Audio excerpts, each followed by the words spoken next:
Isang pinagpalang araw sa inyong lahat. Tayo po'y magninilay sa salita ng Diyos, ang pinagmumulan ng awa at tawa ng ating buhay, ang salitawa. Today we are celebrating the memorial of Saint Francis of Assisi, a religious.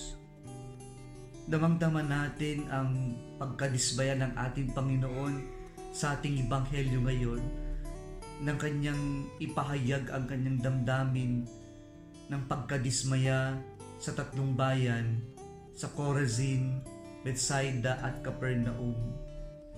Nadismaya ang Panginoon sapagkat sa kabila ng kanyang pagbababad ng panahon sa kanila, sa kanyang pagpapahayag at mga milagro o kababalaghan na kanyang ipinakita sa kanila, walang pagbabagong nangyari sa kanila.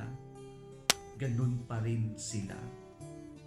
And this should remind us, my dear brothers and sisters, that our encounter with the Lord should transform us. Our encounter with the Lord should lead us to conversion.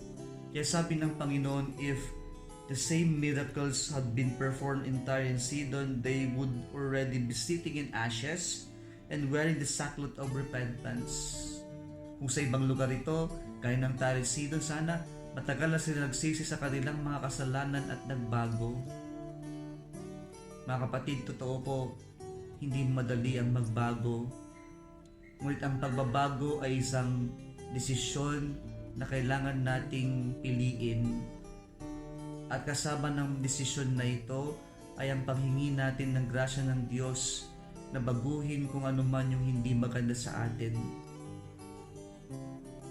Hindi madali ang magbago, na yung pagbabago na ito ay para bang tayo'y sinasaktan din, sapagkat minsan madali nang o mahirap nang bitawan yung nakagawian natin, yung nakasanayan natin. Kaya minsan napakahirap magbago. Masusugatan at masusugatan tayo na bitawan yung mga bagay-bagay na nakasanayan natin. Ang santong pinagdiriwang natin ngayon ng kanyang kapistahan, si Saint Francis of Assisi, ay nakatanggap ng tinatawag nating stigmata, na siya'y nakibahagi sa mga sugat ng Panginoon. At itong stigmata ay hindi ito parusa, kundi tanda ng pagmamahal ng Diyos. Tanda ng lalim ng pagmamahal ng Diyos, na si Saint Francis of Assisi ay nakibahagi sa pagpapakasakit ng ating Panginoon. Kaya ito'y magandang paalala sa atin na kung tayo ay tunay na nagmamahal, dapat handa rin tayong masaktan o masugatan. Kaya yung pagmamahal na ating ma-encounter ang Panginoon ay nangangahulugan din na tayo'y masasaktan, na bitawan kung anuman yung hindi angkop sa ating buhay na pagsunod sa Panginoon.